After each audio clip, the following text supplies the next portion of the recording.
ओम शांति।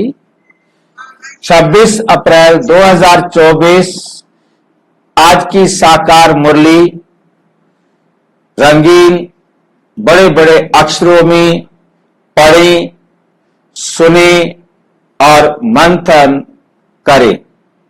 हम प्रतिदिन प्रातः 6 बजे, सायं 4 बजे मुरली मंथन करते हैं और हम सभी उस मुरली मंथन के लाभ को अनुभव कर रहे हैं।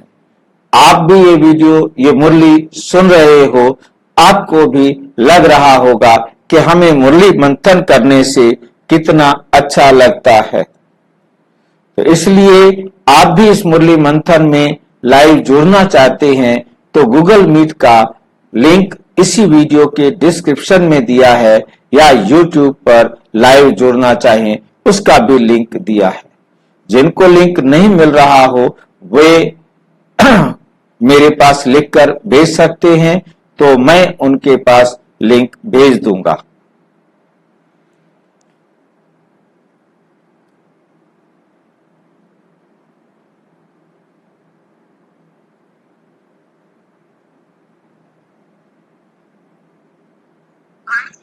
हाँ जी,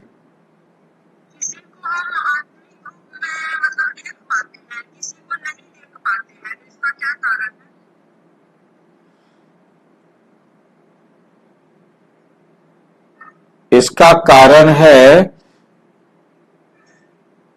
कि उसके साथ हमारा कार्मिक अकाउंट,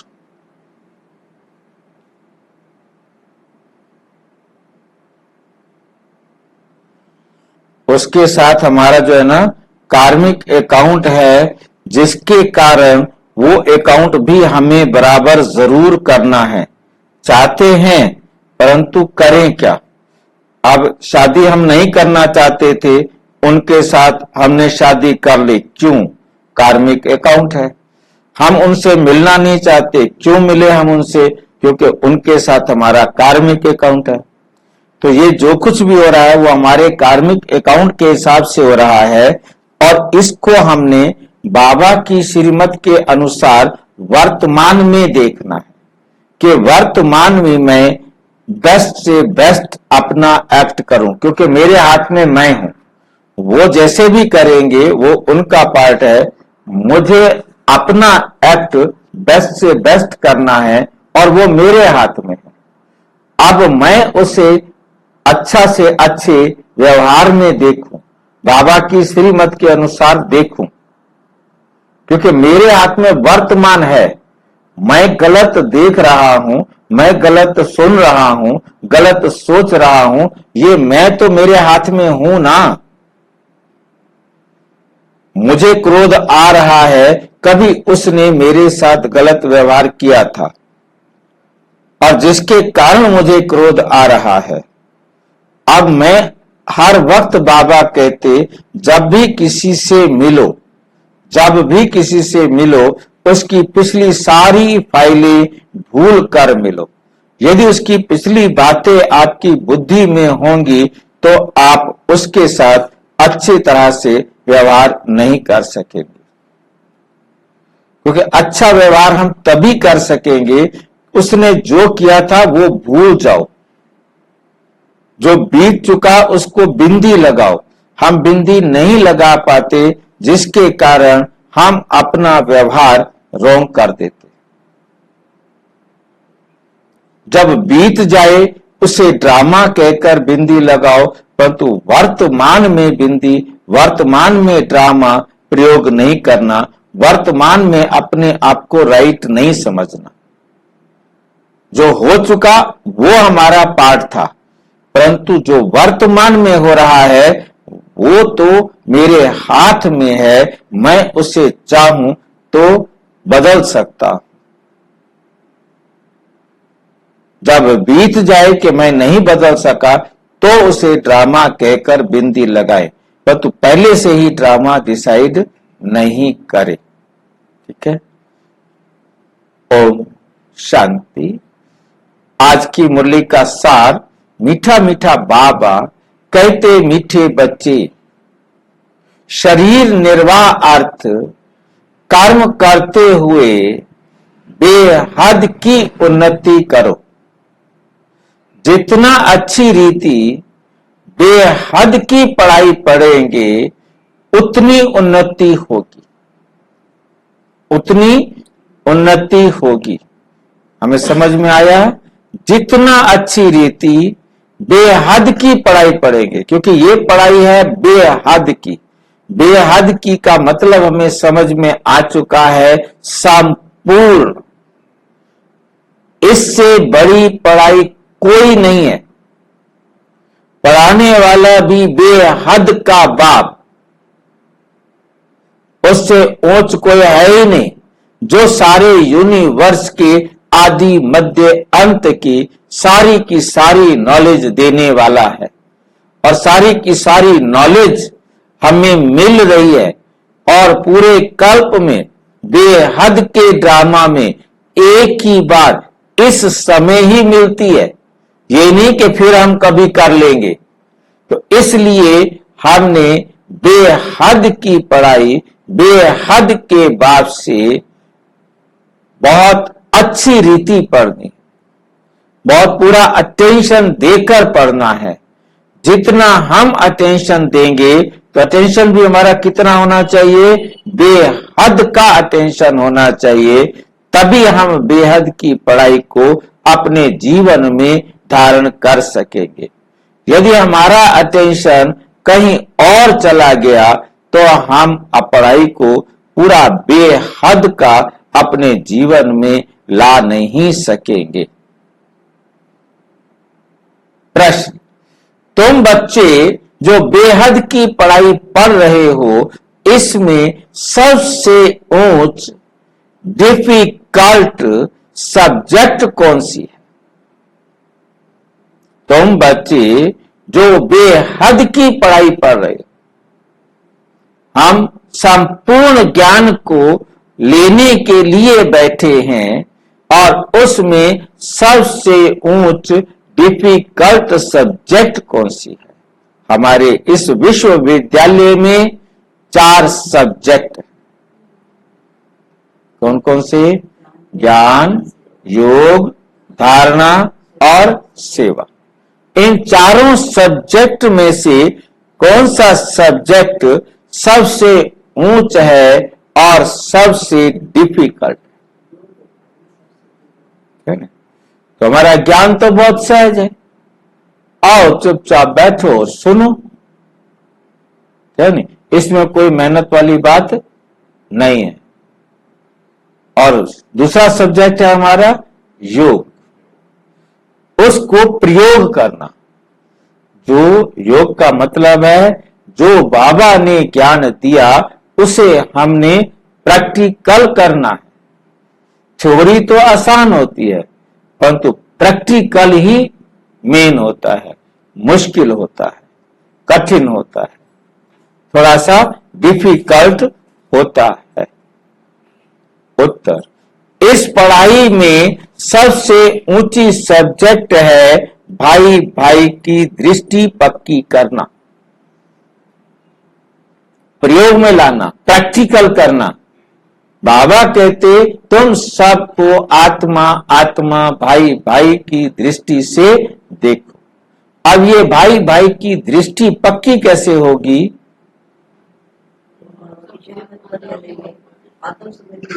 बाबा की श्रीमत तो हमें मिल गई कि हम आत्मा हैं, ये शरीर तो ड्रेस है।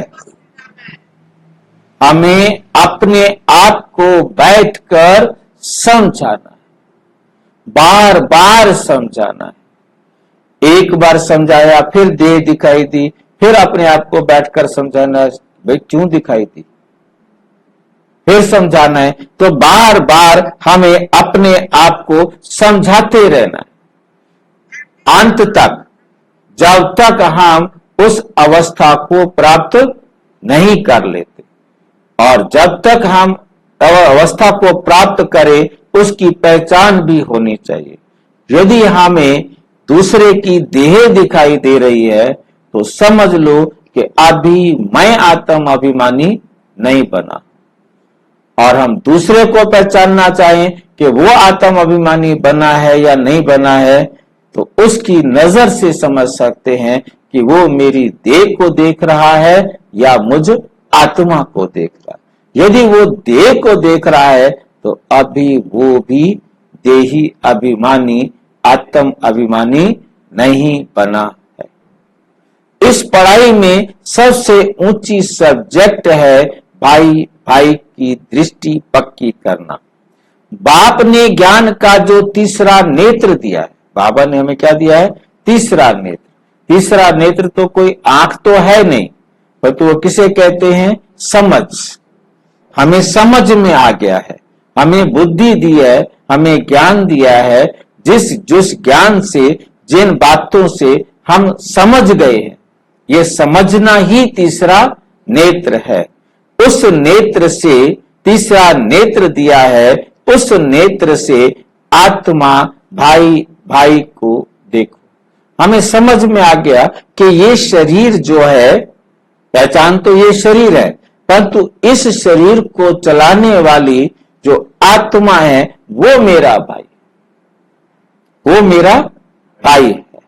तो मेरा रिश्ता उस भाई से है, इस गाड़ी से नहीं, इस शरीर से मेरा कोई रिश्ता नहीं। इस शरीर से तो इस संसार का पार्ट है, इस संसार का हमारा रोल है, तो नहीं, जिसके आधार पर हम मिले हैं इस संसार के पार्ट को बजाने के लिए। क्योंकि हम सब आत्माएं एक्टर हैं, इस संसार में हम एक्टिंग करने के लिए आए हैं, पार्ट बजाने के लिए आए हैं। वो हम विभिन्न रिश्तों से, संबंधों से, संपर्क से एक दूसरे के संपर्क में आकर के पार्ट बजा रहे हैं, है नहीं। अब यहाँ पर क्यों आ गए हम? हिसाब किताब है ना। अब जिन आत्माओं के साथ हिसाब किताब है, वो आत्माएं आएंगी तभी तो हम हिसाब किताब बजाएंगे, है नहीं। तो इसलिए यहां पर आना हुआ। हम मिले हैं, कौन कहां से हम सारे मिल रहे हैं। तो ये सारा हमारा जो मिलना है वो भी हमारा क्या है? कार्मिक अकाउंट है ना। हमारा व्यवहार बन रहा है ना, एक दूसरे के प्रति देखना, बोलना, सुनना, समझना, ये हमारा कार्मिक अकाउंट बन रहा है। तो बाबा कहते ये सब एक्टिंग कर रहे हो, ये सब क्या कर रहे हो? एक्टिंग कर रहे हो। और सबको क्या समझो? ये सब आत्माएं मेरे भाई। सिर्फ दृष्टि हमारी ये रहे कि हम आत्मा भाई हैं। भाई आत्मा को बहन क्यों नहीं कहा? सारी बहन बहन कह देते भाई भाई की जगह पर।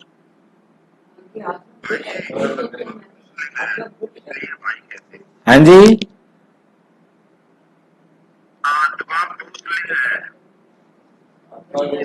आत्मा के लिए जो हमारी पहली भाषा है संस्कृत भाषा, उसमें पुरुष शब्द आया है और लिखा गया कि पुरुष और प्रकृति का खेल है। ये संसार जो है पुरुष और प्रकृति का खेल है।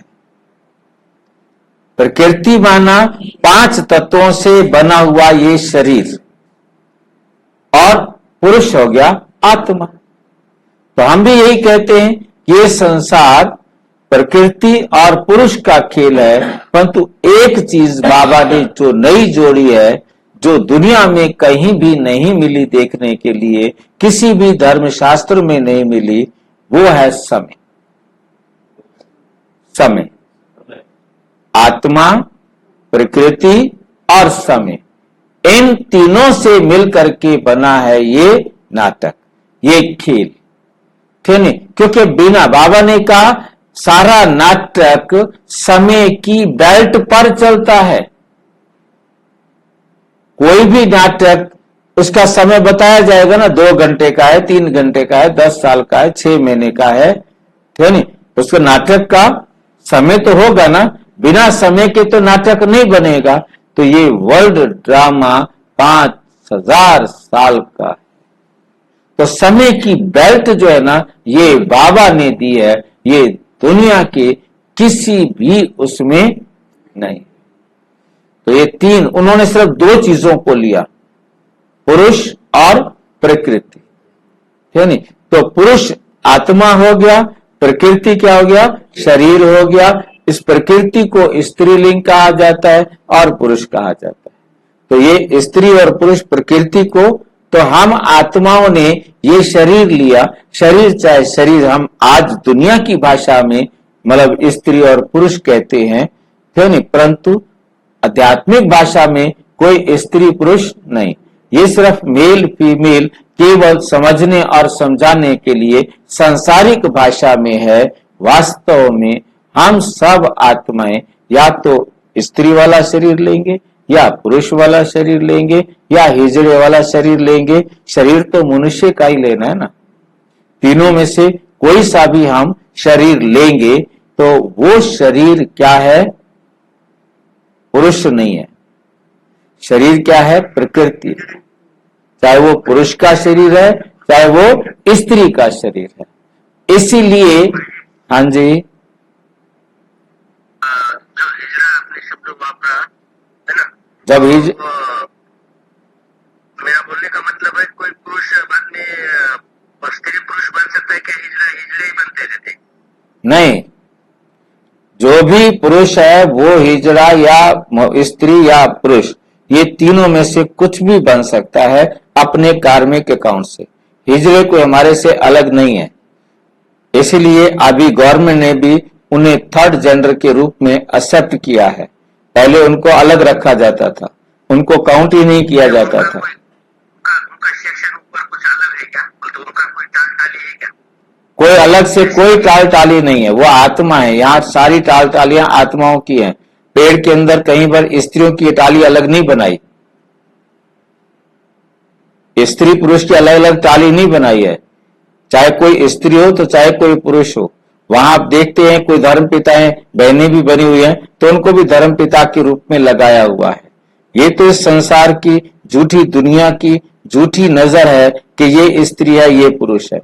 अब तो हमें बहुत सीधा सा अंतर समझने के लिए बड़ा क्लियर आज बाबा की बात समझ में आ रही है कि जितनी भी देह हैं, चाहे वो दुनिया की रीति से स्त्री पुरुष या क्या बोलते हैं हिजड़ा है, परंतु वो सब देह है। अब कोई देह में मोटा है, कोई पतला है, तो कोई लंबा है, कोई गोरा है, कोई काला है, कोई कैसा है तो कोई कैसा है, वो उसकी ड्रेस है। बस हमने सिर्फ एक ही बात समझनी है कि ये ड्रेस है, हम आत्मा एक्टर हैं। हम आत्मा भाइयों ने ये अलग अलग ड्रेस पहनी हुई है तो हम आत्मा ना, है तो हम आत्मा ना, हम सारे एक्टर है ना, हम तो एक्टिंग करने आए हैं। रोल करते वक्त हमारा जैसा रोल है वो हम प्ले करें, परंतु सच्चाई हमारी बुद्धि में रहे कि हम आत्मा है।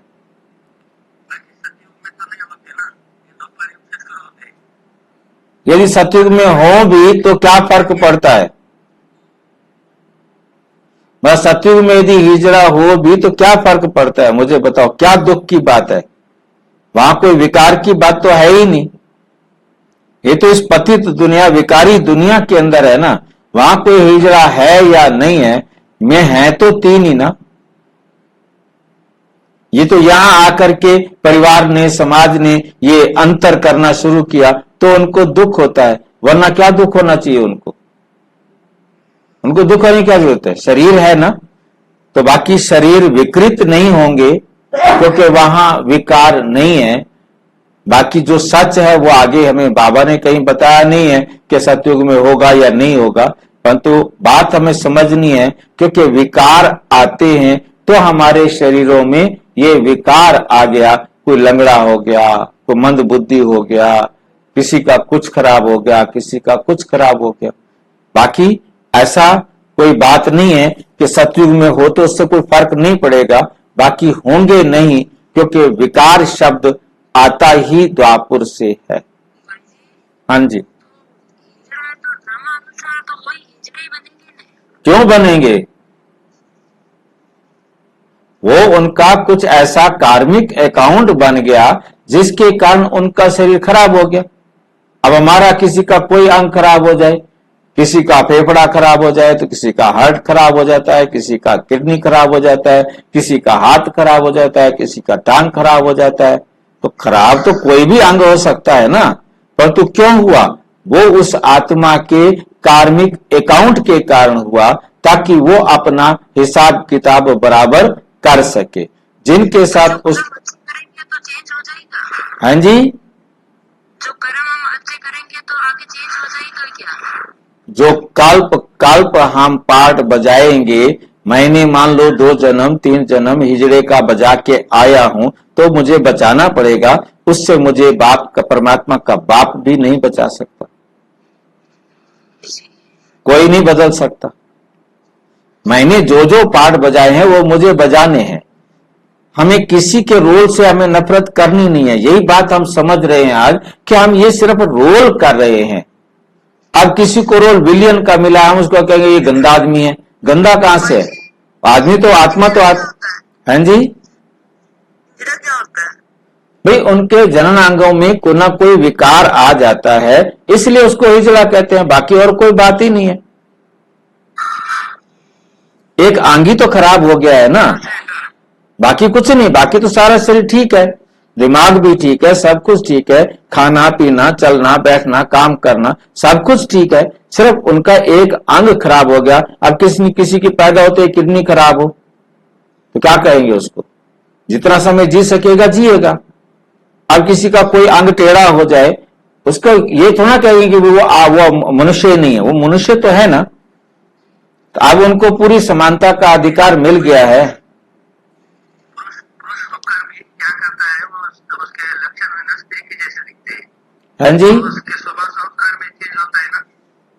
भाई जी, ये विषय हमारा दूर अलग है मुरली से, इसको ज्यादा लंबा नहीं किया जाए। इतना समझ ले कि उनके अंग में विकार आ गया, जिसके कारण उसे हमने हिजड़ा कह दिया, क्योंकि वो ना स्त्री के रूप में आ पाया ना पुरुष के रूप में आ पाया।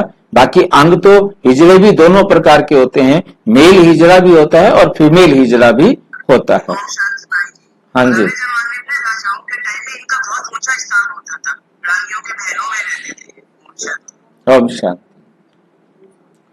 तो जरा भी आंखें धोखा ना दे, किसी भी देहधारी के नाम रूप में बुद्धि ना फंसे, बुद्धि में जरा भी विकारी छीछी संकल्प ना चले। ये है मेहनत। इस सब्जेक्ट में पास होने वाले ही विश्व का मालिक बन जाएंगे। ओम शांति। बेहद का बाप बैठ बेहद के बच्चों को समझाते हैं। हर एक बात एक हद की होती है, दूसरी बेहद की भी होती है। इतना समय तुम हद में थे, अब बेहद में हो। तुम्हारी पढ़ाई भी बेहद की है, बेहद की बादशाही के लिए पढ़ाई है। इससे बड़ी पढ़ाई कोई होती नहीं। कौन पढ़ाते हैं? बेहद का बाप भगवान पढ़ाते हैं। शरीर निर्वाह अर्थ भी सब कुछ करना है, फिर अपनी उन्नति के लिए भी कुछ करना होता है। बहुत लोग नौकरी करते भी उन्नति के लिए पढ़ते हैं।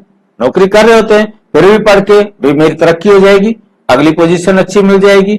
वहां है हद की उन्नति और यहां है बेहद की उन्नति। बुद्धि से समझते हो हमको बेहद की सच्ची कमाई अब करनी, बेहद की सच्ची कमाई हमको अब करनी है। यहां तो सब कुछ मिट्टी में मिल जाना। इस संसार में जो कुछ भी देख रहे हैं ये सब क्या मिल जाना है? मिट्टी में मिल जाना है। जितना तुम बेहद की कमाई करेंगे, जितना तुम क्या करेंगे? बेहद की कमाई में जोर भरते जाएंगे तो हद की कमाई की बातें भूलती जाएंगे। फिर हमारे दुनिया के पैसे कमाने का दिल नहीं करेगा।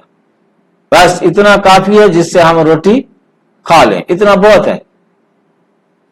इससे ज्यादा बाबा कहते कभी भी टेंशन नहीं लो। इतना जरूर अपने लिए करो, किसी के आगे हाथ नहीं फैलाओ, बस आप दाल रोटी खा लो, बस। इससे ज्यादा टेंशन में नहीं आओ। तो हद की कमाई की बातें भूलती जाएंगी, सब समझ जाएंगे अब विनाश होना है, अब विनाश होना है। विनाश नजदीक आएगा तो भगवान को भी ढूंढेंगे, भगवान को भी ढूंढेंगे, सभी ढूंढेंगे। कोई भी ऐसा नहीं होगा जो भगवान को ना ढूंढे, क्योंकि जब दुख आता है तो दुनिया में कोई भी साथ नहीं देता, तो उस समय भगवान की तरफ तब नजर जाती है। विनाश होता है तो जरूर स्थापना करने वाला भी होगा। दुनिया तो कुछ भी नहीं जानती। तुम प्रजापिता ब्रह्मा कुमार ब्रह्मा कुमारियां भी नंबरवार पुरुषार्थ अनुसार पढ़ाई पढ़ रहे हो, पढ़ाई पढ़ रहे हो। हॉस्टल में वे स्टूडेंट रहते हैं जो पढ़ते हैं, परंतु ये हॉस्टल तो न्यारी है। ये हॉस्टल क्या है? न्यारी है। इस हॉस्टल में तो कई ऐसे ही रहते हैं जो शुरू में चले आए वो रह गए, जो शुरू में चले आए वो रह गए। हॉस्टल था ना, आ गए सारे, यहां रहे। बाबा कहते हमारे पास ऐसे ही आ गए, साथ में ऐसे ही आ गए। उनका पाठ था, कोई 2 महीने रहे, कोई 6 महीने रहे, कोई 10 साल रहे, कोई 4 साल रहे, कोई 3 साल रहे, छोड़ करके चले गए। ऐसे नहीं कि सब अच्छे आए। बाबा के पास ऐसा भी नहीं है कि सारे सारे अच्छे आ गए थे। छोटे छोटे बच्चे भी तुम ले आए शुरू में, तो जो आए तो अपने साथ जैसे थे वैसे आ गए। तुम बच्चों को भी संभालते थे, क्योंकि छोटे बच्चों के अलग से हॉस्टल बनाया हुआ था, बहनों के रहने के लिए अलग से हॉस्टल बनाया हुआ था, भाइयों के रहने के लिए अलग से हॉस्टल बनाया था, सत्संग अलग जगह होता था। क्योंकि जैसे घर पड़े थे, उन घरों में कुछ लोग वहां रह रहे हैं, कुछ लोग वहां रह रहे हैं, कुछ लोग वहां रह रहे हैं। तो इस प्रकार से उन्होंने जैसी व्यवस्था थी, जो मकान थे वही मकान यूज हो रहे थे। और फिर उनमें कितने चले गए। बगीचे में फूल भी देखो, पक्षी भी देखो, कैसी टिकलू टिकलू करते हैं। ये मनुष्य सृष्टि भी इस समय ऐसे है। हमारे में कोई सभ्यता नहीं थी, सभ्यता वालों की महिमा गाते थे, कहते थे हम निर्गुण हारे में कोई गुण नहीं, आप पे तरस करो। बल कितने भी बड़े आदमी आते हैं, फील करते हैं कि हम रचयिता बाप और रचना के आदि मध्य अंत को नहीं जानते हैं, फिर वे किस काम के। तुम भी कुछ काम के नहीं थे, अब तुम समझते हो बाप की कमाल है। बाप विश्व का मालिक बनाते हैं, जो राजाई हमसे कोई भी छीन नहीं सकता। जो विश्व का मालिक बनने की जो राजाई है, बाबा कहते वो कोई भी हमसे छीनना भी चाहे तो छीन नहीं सकते। जरा भी कोई विघन डाल ना सके, क्या से क्या हम क्या बनते हैं। तो ऐसे बाप की श्रीमत पर जरूर चलना चाहिए। भल दुनिया हमें कितनी गलानी हंगामे आदि होते हैं, ये कोई नई बात नहीं है, ये कोई नई बात नहीं है। 5000 वर्ष पहले भी हुआ था, शास्त्रों में भी है, बच्चों को बताया है। ये जो भक्ति मार्ग के शास्त्र हैं, वे फिर भक्ति मार्ग में पढ़ेंगे। ये जो भक्ति मार्ग के शास्त्र हैं, फिर हम कब पढ़ेंगे? भक्ति मार्ग में ही पढ़ेंगे। इस समय तुम ज्ञान से सुख धाम में जाते हो, इसके लिए पूरा पुरुषार्थ करना चाहिए। जितना अब पुरुषार्थ करेंगे, जितना अब पुरुषार्थ करेंगे, उतना कल्प कल्प होगा। अब करेंगे तो हर 5000 साल बाद वही पुरुषार्थ करेंगे। अब नहीं किया तो फिर किसी भी कल्प में नहीं कर सकेंगे। अब किया तो हर कल्प में करेंगे, अब नहीं किया तो किसी कल्प में नहीं करेंगे। ठीक है, क्या गलत है? ठीक है, ये बात हजम करनी है, तब हम कर सकेंगे। ये बात हमने बुद्धि को स्वीकार करानी है, हम अलबेले नहीं बन सकेंगे, क्योंकि हम ये बात बैठकर समझाएं कि अब भी नहीं तो किसी भी कल्प में ना किया था और ना करेंगे, क्योंकि हम वर्तमान में अपना भविष्य और भूतकाल दोनों देखें, एक साथ त्रिकालदर्शी बनकर के कर्म करें। कहां तक हम उच्च पद पाएंगे ये तो हर एक स्टूडेंट समझ सकते हैं कि हम जितना अच्छा पढ़ेंगे उतना ऊंच जाएंगे। ये हमसे होशियार हैं, हम भी होशियार बने। व्यापारियों में भी ऐसे होता है, मैं इनसे ऊपर जाऊं यानी होशियार बनूं। अल्पकाल सुख के लिए मेहनत करते हैं। बाप कहते हैं, मीठे मीठे बच्चों, मैं तुम्हारा कितना बड़ा बाप, मैं तुम्हारा कितना बड़ा बाप हूं। साकारी बाप भी है तो निराकारी भी है, दोनों इकट्ठे हैं, दोनों मिलकर कहते हैं मीठे बच्चे। दोनों कहते हैं, मिलकर कहते हैं मीठे बच्चे, अब तुम बेहद की पढ़ाई समझ गए। अब तुम बेहद की पढ़ाई क्या कर गए हो, समझ गए हो, और तो कोई जानते ही नहीं। पहली बात तो हमको पढ़ाने वाला कौन? पहली बात अपने आप को पूछो, हमें पढ़ाने वाला कौन? कौन पढ़ाने वाला है? स्वयं भगवान हमें पढ़ाते। बेहद का बाप हम आत्माओं को बैठ पढ़ाते हैं। राजयोग, तुम राज ऋषि, क्या पढ़ाते हैं? राजयोग। तुम राज ऋषि हो, वो है हठ योग। वो दुनिया वाले क्या हैं? हठ योग। वे भी ऋषि, वे भी हैं ऋषि, परंतु हद के। और क्या अंतर है? वो भी ऋषि हैं, हम भी ऋषि हैं। हम राज ऋषि, बाबा कहते तुम हो राज ऋषि, वो है खाली ऋषि। क्या अंतर है राज ऋषि और ऋषि में? वो ब्रह्मचर्य का पालन करते हैं, वो ब्रह्मचर्य से पवित्र बनते हैं, परंतु वो अपनी कर्म इंद्रियों के राजा, बाकी विकारों पर जीत पाने का कोई काम नहीं करते। और काम ब्रह्मचर्य में भी काम विकार कहा जाता है, परंतु काम का अर्थ होता है इच्छा। काम का अर्थ होता है इच्छा। यदि आपकी इच्छा चाय पीने की है, वो भी आपका एक विकार है। वो भी आपका, चाय नहीं मिलेगी तो क्या होगा? गुस्सा आएगा, मेरी किस्मत खराब है, टाइम पर चाय भी मेरे को नहीं बना के दे सकते। हो गया। इच्छा है किसी भी चीज की, और वो इच्छा पूरी नहीं हुई तो क्रोध आएगा ही आएगा। है नहीं? चाहे कोई भी इच्छा हो सकती है। तो सारा दिन इच्छाएं तो सबके पास है। पति ये नहीं लाया, बेटा ये नहीं लाया, वो बहू ने मेरा ये काम नहीं किया, सास ने मेरा ये नहीं किया। मतलब इच्छाएं तो है ना, वो ये करे, वो ये करे, वो ये करे, ना करे तो क्या होगा? गुस्सा होगा। ये भी काम विकार है। हाँ जी, तभी बनेंगे ना जब कोई इच्छा ना हो, जिसको बाबा कहते इच्छा मात्रम अविद्या। इच्छा मात्रम अविद्या। जब तक इच्छा मात्रम अविद्या नहीं बने तब तक काम जीते नहीं। इच्छा मात्रम, इच्छा होती क्या है पता ही नहीं। जो मिल गया, नहीं मिला,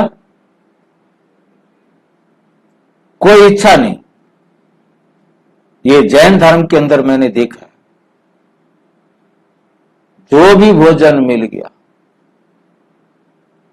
सारा भोजन गुड़ गोबर करके खाते। हाँ, सारा मिला के खाते, खट्टा मीठा नमकीन जैसा भी है, कोई टेस्ट नहीं लेना। तुमने कोई टेस्ट नहीं लेना। स्वाद के लिए भोजन नहीं करना, केवल पेट भरने के लिए भोजन। जो मिला उसी में संतुष्ट, शिकायत नहीं करनी। अपने अंदर भी शिकायत ना हो रोजाना नमक ढेर डाल के दे देते हैं। शिकायत भी क्या है?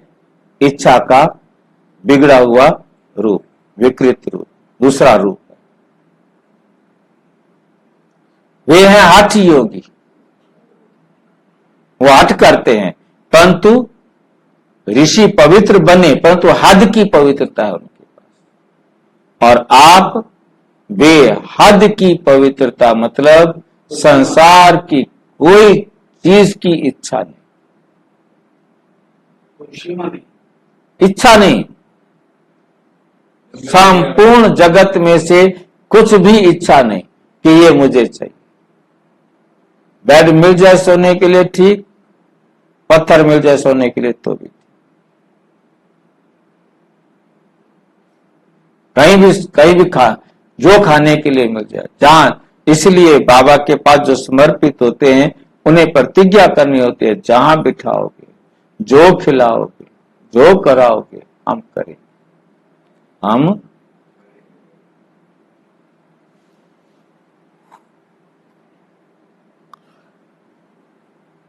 वे कहते हैं हमने घर बार छोड़ा है। ये कोई अच्छा काम किया जो तुमने घर बार छोड़ दिया?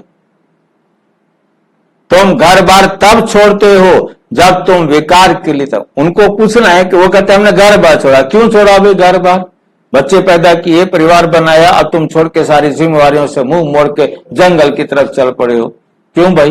ये कहां का नियम है? बाबा कहते घर बार छोड़ना नहीं, रहो घर के अंदर, परिवार की सारी जिम्मेवारियों को निभाओ, परंतु रहो न्यारे और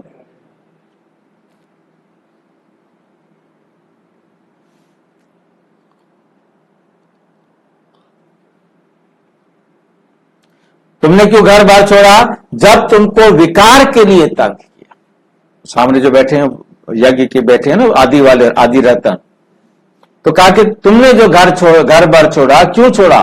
क्योंकि तुमको उन्होंने विकार के लिए मारा, तंगी हुई, तुमको मार पड़ी, तब तुम भागी हो। एक एक से पूछो, कुमारियों ने, स्त्रियों ने कितनी मार खाई। मतलब हाथों पर चार पैर रख के ऊपर बैठ जाते, मारना तो है ही है। कमरे में बंद कर दिया कि तुमने लैट्रिन भी यही करना है, पेशाब भी यही करना है और खाना भी यही खाना है, थाली अंदर जाएगी। सत्संग में जाने से इनकार, नहीं जाने के लिए तैयार हो तो दरवाजा खुलेगा। भाई तुम सत्संग में गई तो तुम्हें यहीं पर ही रहना, यहीं खाना है, थाली तुम्हें खाना मिल जाएगा, पड़ी रहो अंदर। हाँ, तो उन्होंने फिर खिड़कियां तोड़ी, दरवाजे तोड़े, झूठ बोल के दरवाजा खुलाया और अगले दिन मौका निकल कर भाग गए। ठीक है, आज के बाद हम नहीं जाएंगे, जाओ बैठे रहो तुम अपने घर के अंदर। रात को भागी। अलग अलग सबकी कहानियां जितनी भी हमें सुनने को मिली, वंडरफुल बातें। मतलब इतने कष्ट रात को, आधी रात को, मतलब उनको डर भी नहीं लगा, तो मतलब निकल पड़ी।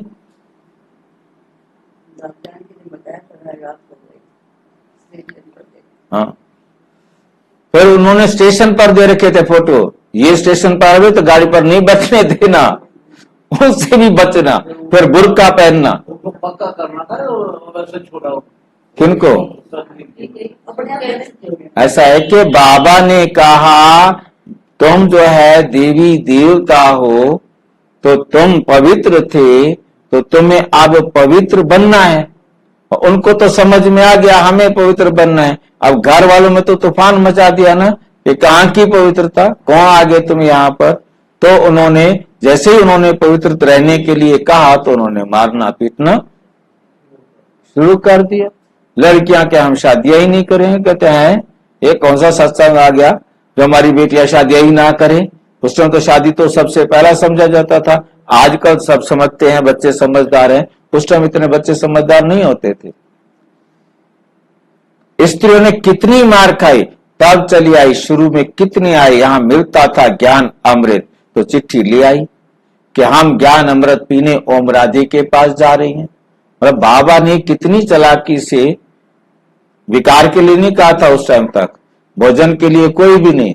जो भी सत्संग में आना है शुरू शुरू में उनको कहा कि अपने परिवार से पत्र लिखवा के आओ कि हम ओम राधे के पास ज्ञान अमृत पीने के लिए जा रही हैं, आप हमें छुट्टी दो। तो उनके माता पिता छुट्टी देते थे कि हम ओम राधे के पास अपने बच्चे को, अपनी पत्नी को, अपनी बहन को, जो भी बड़ा है कि उनको हम छुट्टी देते हैं कि वो। अब ये चालाकियां सारी परमात्मा ने कितनी चली कि सबसे पहले पत्र लिखवा दिए, फिर उनको कहा प्याज लहसुन नहीं खाना, फिर उनको कहा कि अब तुम्हें पवित्र रहना है। जब तूफान शुरू हुआ तो कोर्ट में गए तो ये चिट्ठियां वहां पर रख दी कि इन्होंने खुद लिख करके भेजा था, ये आई इन्होंने खुद भेजा, हमको इनको बहका के थोड़ा लाए हैं। फिर किसके पास भेजा? ओम राधे के पास। ये नहीं लिखवाया कि ब्रह्मा बाबा के पास जा रहे हैं, दादा लेखराज के पास जा रहे हैं। पता था कि आगे तूफान आएगा। बाबा ने बड़ी चालाकी से, बड़ी युक्ति से सारे काम किए। ये विकार पर झगड़ा हंगामा शुरू से चलता आ रहा है। बंद तब होगा, कब होगा? जब आसुरी दुनिया का विनाश होगा। अब चारों तरफ हम झगड़ा देख रहे हैं, पति पत्नी का झगड़ा पवित्रता पर बहुत लंबा चल रहा है। दोनों ज्ञान में चल रहे हैं तो ठीक है, एक ज्ञान में चल रहा है दूसरा नहीं चल रहा है तो वहां ये मुसीबत है ही है, झगड़ा है ही है। हाँ जी, बस वो भाई इसी से तो परेशान है। हाँ, उसकी खबर नहीं। जो भी है मतलब जिनका भी दोनों ज्ञान में चल रहे हैं वो मतलब ठीक प्रकार से चल पाते हैं, नहीं तो फिर क्या करेंगे? पवित्रता नहीं कर सकते, या तो झगड़ा। मतलब मैं तो रोजाना यही सुनता रहता हूँ, है नहीं? यहां तक कि मैंने देखता हूं कि बहनों ने पति को इजाजत दे दी है, तू मर कुएं में जा, जो करता है खा, मेरे को पवित्र रहने दे। और कईयों ने अपनी वाइफ को छुट्टी दे दी है, तू जहां मर जैसे रहे, मेरे को रोटी बना के खिला के देती रहे, बस जो तेरा जीवन, मेरे को पवित्र रहने दे। मतलब इतना। और बाकी जो ये छुट्टी नहीं दे पाए हैं वो फिर झगड़े में रोजाना लड़ रहे हैं, झगड़ रहे हैं, चल रहा है, हर प्रकार का चल रहा है। ये बंद तब होगा जब आसुरी दुनिया का विनाश होगा, फिर आधा कल्प के लिए बंद हो जाए, फिर आधा कल्प ये विकार होंगे ही नहीं। अभी तुम बच्चे बेहद के बाप से प्रालब्ध लेते हो। बेहद का बाप सबको बेहद की प्रालब्ध देते हैं, हद का बाप हद की प्रालब्ध देते हैं। वे भी सिर्फ बच्चों को ही वर्षा मिलता है। यहाँ बाप कहते हैं तुम बच्ची हो या बच्चा, दोनों वर्षे के हकदार हो। उस लौकिक बाप के पास भेद रहता है, सिर्फ बच्चे को वारिस बनाते हैं। दुनिया में तो क्या होता है, पुरुष को, बच्चे को ही सारी जायदाद का मालिक बनाते हैं। स्त्री को हाफ पार्टनर कहते हैं, परंतु उनको भी हिस्सा देते नहीं, बच्चा ही संभाल लेते हैं। बाप को बच्चों में मोह रहता है, ये बाप तो कायदे अनुसार सभी बच्चों को, सभी आत्माओं को बराबर हिस्सा, जितना सारा ले लो, जितना लेना चाहते हो सारा ले लो। अब तुम्हारे पास जितनी मेहनत है, जितनी हिम्मत है, भर लो और ले लो। या बच्चे व बच्ची के भेद का मालूम ही नहीं, मालूम ही नहीं है। तुम कितने सुख का वर्षा बेहद के बाप से लेते हो, फिर भी पूरा पड़ता नहीं, फिर भी पूरा पढ़ते नहीं है, फिर भी पढ़ेंगे नहीं तो क्या मिलेगा? पढ़ाई को छोड़ देते हैं। बच्चियां लिखती हैं, बाबा फलाने ने ब्लड से लिख कर दिया, अब नहीं आता। टीचर्स बहने लिखती हैं, बाबा उसने खून से लिख के दिया था, अब आते हैं। ब्लड से भी लिखते हैं, बाबा आप प्यार करो व ठुकराओ, हम आपको कभी नहीं छोड़ेंगे। परंतु परवरिश लेकर, पालना लेकर फिर भी चले जाते हैं।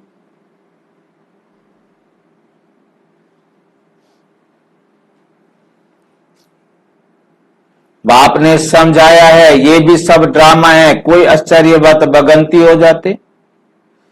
यहां बैठे हैं तो निश्चय है, ऐसे बेहद के बाप को हम कैसे छोड़ें? हम नहीं छोड़ेंगे।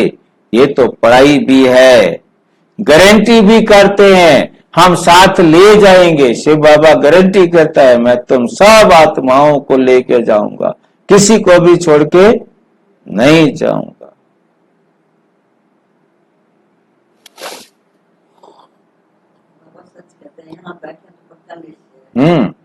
सतयुग आदि में इतने सब मनुष्य नहीं थे, कहां 9 लाख और कहां 9 अरब।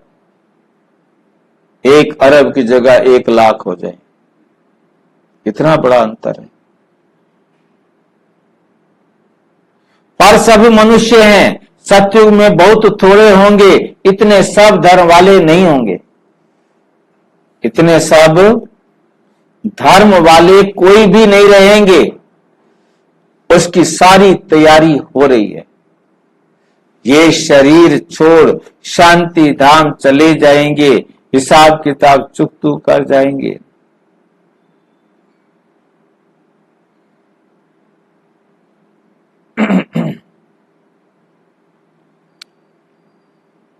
हिसाब किताब चुकतू कर जहां से आए हैं पाठ बजाने, वहां चले जाएंगे। वे तो होता है 2 घंटे का नाटक, और ये है बेहद का नाटक।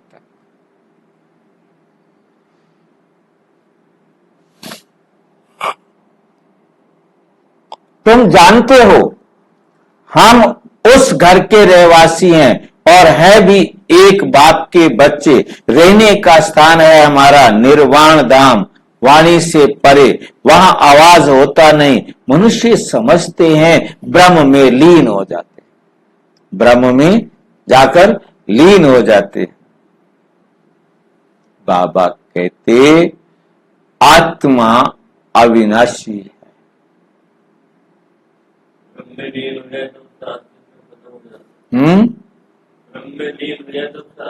अस्तित्व खत्म हो जाए, उनका कभी विनाश नहीं हो ना सके।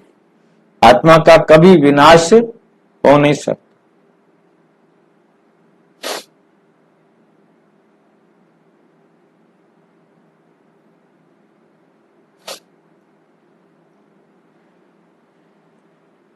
आत्मा अंडे मिसल दिखाई पड़ती है, वहां ब्रह्मांड में उनको उनके रहने का स्थान है। हर एक बात को अच्छी रीति समझना, हर एक बात को क्या करना है? अच्छी रीति समझना है। नहीं समझते हैं तो आगे चलकर आपे ही समझ लेंगे, क्योंकि अभी उसका पाठ छोटे समय का है।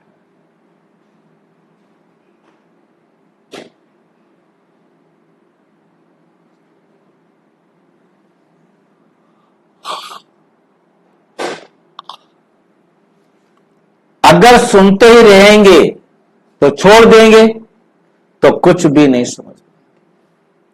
यदि सुनते रहेंगे तो बाबा की बातों को समझ जाएंगे, और सुनना बंद कर देंगे तो बाबा की बातें समझ में नहीं आएंगी।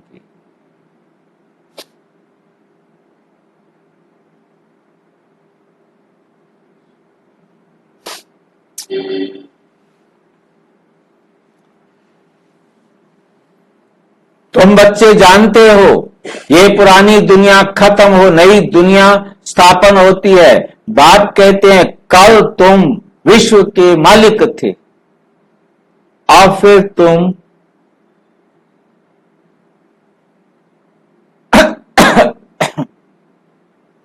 अब फिर तुम विश्व के मालिक बनने आए हो। गीत भी है ना, बाबा हमको ऐसा मालिक बनाते हैं जो कोई हमसे छीन भी नहीं सकता।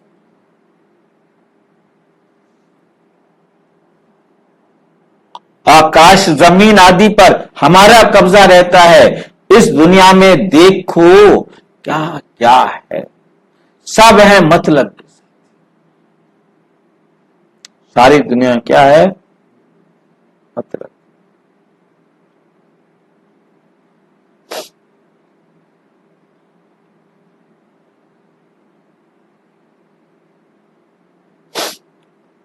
वहां तो ऐसे नहीं होगा। जैसे लौकिक बाप बच्चों को कहते हैं ये धन माल सब कुछ तुमको देकर जाते हैं, इनको अच्छी रीति संभालना।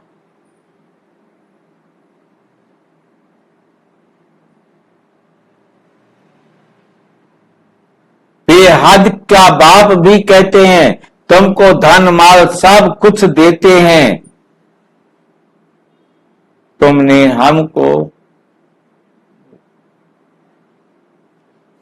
हमको बुलाया है, पावन दुनिया में ले चलो, तो जरूर पावन बनाकर ले जाएंगे ना।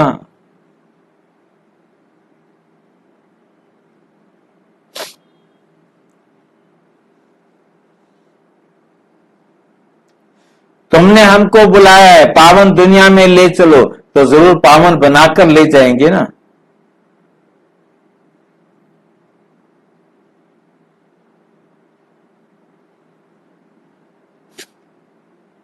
सेकंड की बात है, सेकंड में मुक्ति, जीवन मुक्ति। तुम अब कितना दूरादेशी बुद्धि हो गए हो, यही चिंतन होता रहे कि हम बेहद के बाप के द्वारा पढ़ रहे हैं।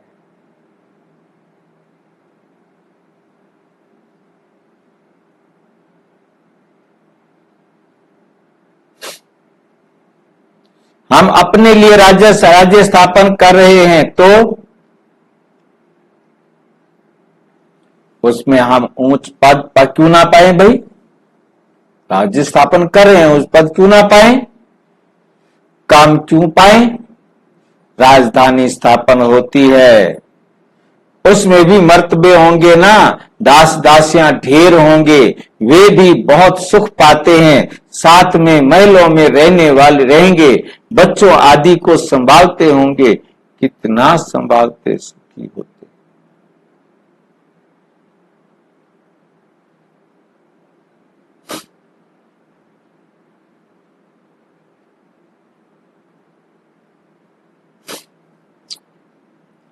कितना सुखी होंगे। सिर्फ नाम है दास दासी, नाम क्या है उनका? दास दासी। जो राजा रानी खाते हैं वही वो खाते हैं, सब सोने का कमरा अलग है।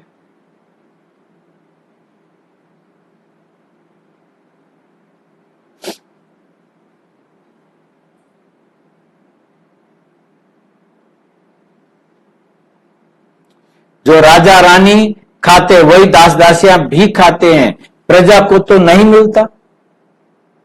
राजा रानी खाएंगे, दास दासियां भी खाएंगे, प्रजा तो वो खाना नहीं खाएगी ना।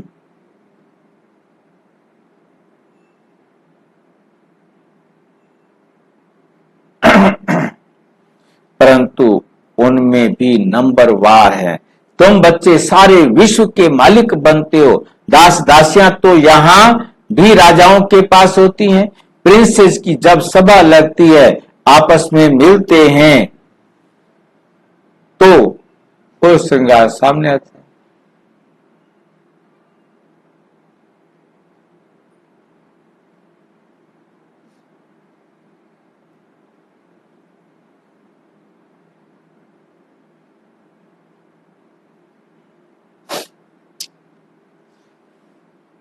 फिर उनमें भी नंबरवार बड़ी शोभनिक सभा लगती है, उसमें रानियां नहीं बैठती, वे पर्दे में रहती है। ये सब बातें बाप समझाते हैं। उनको तुम प्राणदाता भी कहते हो, जीव दान देने वाला, जीवन दान, जिए दान देने वाला। परमात्मा ने आकर, हम मर रहे थे, हमारी ज्योति पुजानी हो गई थी, तो बाबा ने आकर क्या किया? हमें जिए दान दिया, ज्ञान घृत डालकर। घड़ी घड़ी शरीर छोड़ने से बचाने वाला, वहां मरने की चिंता ही नहीं। स्वर्ग में हमें मरने की चिंता नहीं, यहां कितनी चिंता रहे, आए मैं मर।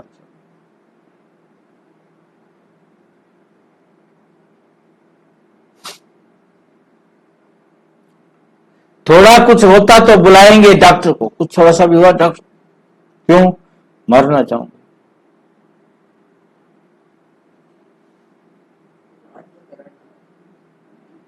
वहां डर की कोई बात ही नहीं। तुम काल पर जीत पाते हो तो कितना नशा रहना चाहिए। पढ़ाने वाले को याद करो तो भी याद की यात्रा हुई, बाप टीचर सतगुरु को याद करो तो भी ठीक है। जितना श्रीमत पर चलेंगे मनसा वाचा कर्मणा पावन बनना है, बुद्धि में विकारी संकल्प भी ना आए, वे तब होगा जब, कब होगा ऐसा, क्या करेंगे आज विशेष का, आत्मा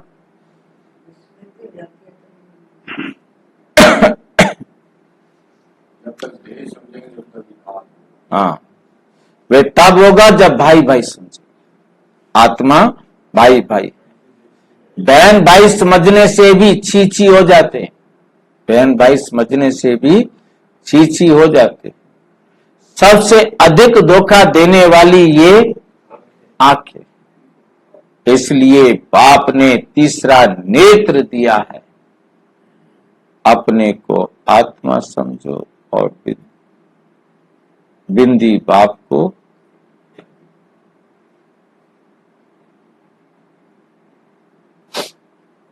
तो अपने को आत्मा समझ, भाई भाई को देखो, इसको कहा जाता है ज्ञान का तीसरा नेत्र। बहन भाई भी फेल होते हैं तो दूसरी युक्ति निकाली जाती है, अपने को भाई भाई समझो, बड़ी मेहनत है। सब्जेक्ट होती है ना, कोई बहुत डिफिकल्ट सब्जेक्ट होती है, कोई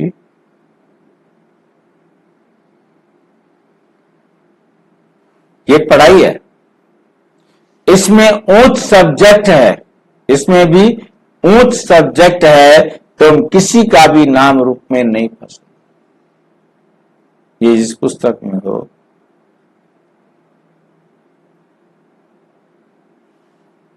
तुम किसी के नाम रूप में नहीं फंस सकते हो। बहुत बड़ा इम्तिहान है, विश्व का मालिक बनना है। मुख्य बात बाप कहते हैं भाई भाई समझो, तो बच्चों को इतना पुरुषार्थ करना पड़ता।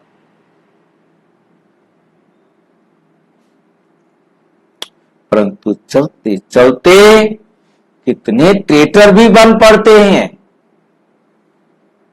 जहां भी कोई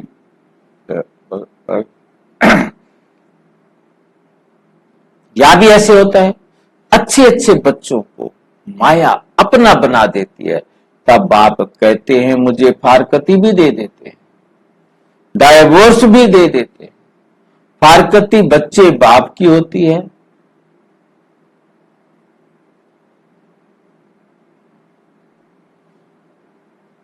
फारकत होती है बच्चे और बाप की, और डाइवोर्स स्त्री और पति का होता है। बाप कहते हैं हमको दोनों मिलते हैं, डाइवोर्स भी दे देते हैं, फारकती भी दे देते हैं। अच्छी अच्छी बच्चियां भी डाइवोर्स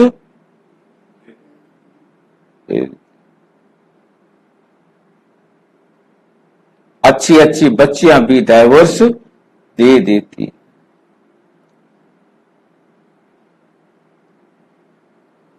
वंडरफुल खेल है ना।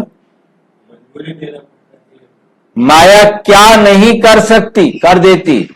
बाप कहते हैं माया बड़ी कड़ी है, गायन है, गज को ग्राने, परंतु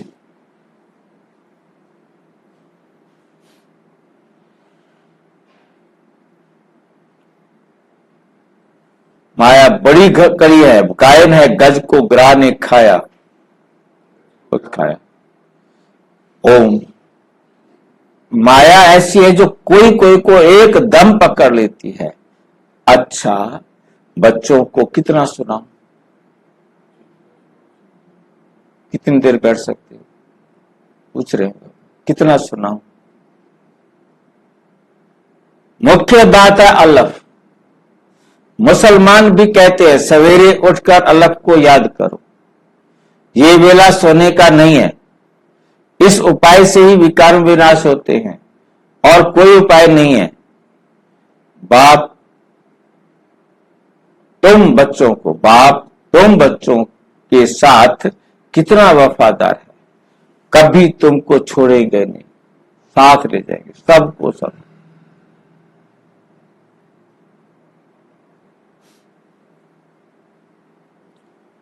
नहीं है सुधार के साथ ले जाने के लिए। याद की यात्रा से ही तुम सतो प्रधान होंगे, उस तरफ जमा होता जाएगा। बाप कहते हैं अपना चोपड़ा रखो, कितना याद करते हो, कितनी सर्विस करते हो। व्यापारी लोग घाटा डालते हैं, घाटा देखते हैं तो खबरदार रहते हैं। घाटा नहीं डालना चाहिए, घाटा नहीं डालना चाहिए।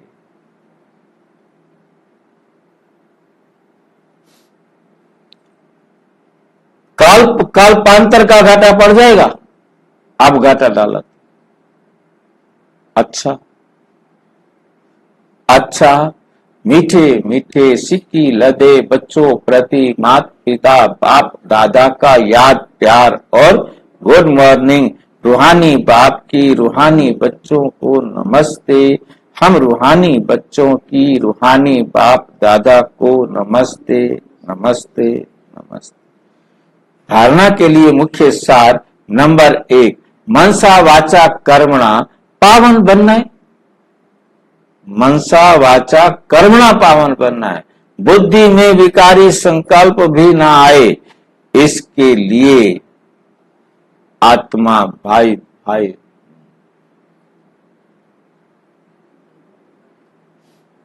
क्या होगा फिर से?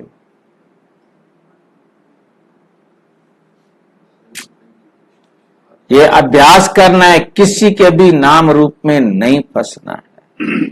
जैसे बाप वफादार है, बच्चों को सुधार कर साथ ले जाते हैं, ऐसे वफादार रहना है। कभी भी फारकती या डाइवोर्स नहीं थी। वरदान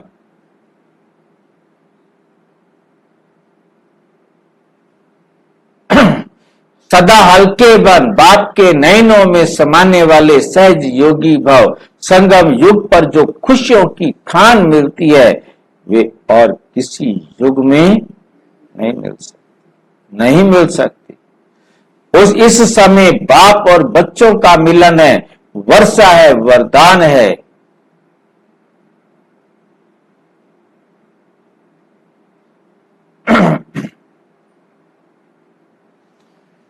वर्षा है, वरदान है। वर्षा अथवा वरदान दोनों में मेहनत नहीं होती, इसलिए आपका कोई टाइटल नहीं लगता।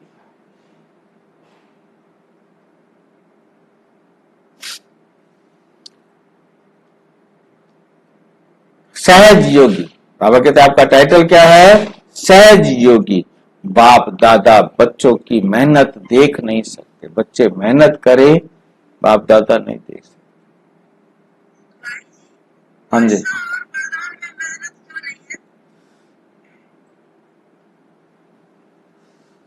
बाबा वरदान देते हैं तो मेहनत करनी पड़ती है। तो वर्षा देते हैं तो कोई मेहनत करनी पड़ रही है, परंतु बिना मेहनत के ये बाप ना देवे कुछ। ये सिर्फ हमें बहकाता रहता है कि मेहनत नहीं करनी पड़ेगी, मेहनत नहीं करनी पड़ेगी। दूधो नाहो पूतो फलों का वरदान देकर जब तक गाय भैंस बांधेंगे नहीं तो दूध से कैसे नहाएंगे? खरीद के थोड़ा नहाया जाएगा। अपने घर के दूध में तो नहा ले। हाँ, दूध नहीं होगा जब दूध से क्यों ना नहाने वाले दूध की कमी नहीं रहे। मतलब कहने का मतलब ये है तो तभी कमी नहीं रहेगी जब अपना पशु अपने घर में होगा।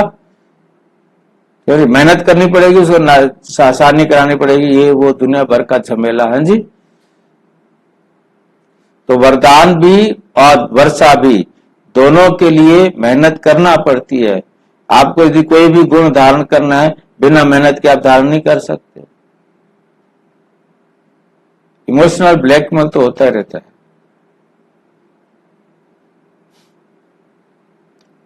बाप को देखकर खुद हल्के हो जाओ, इतने हल्के बनो जो बाप अपने नैनों पर बिठाकर अपने साथ ले जाए।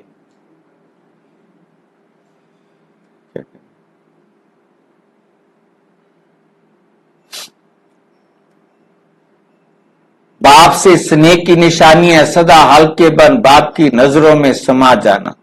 स्लोगन है निगेटिव सोचने का रास्ता बंद कर, बस सफलता स्वरूप बन जाए। सफलता तो फिर आपको निश्चित रूप से मिलनी ही।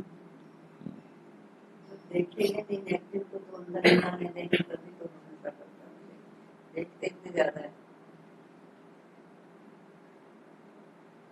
अच्छा, ओम शांति।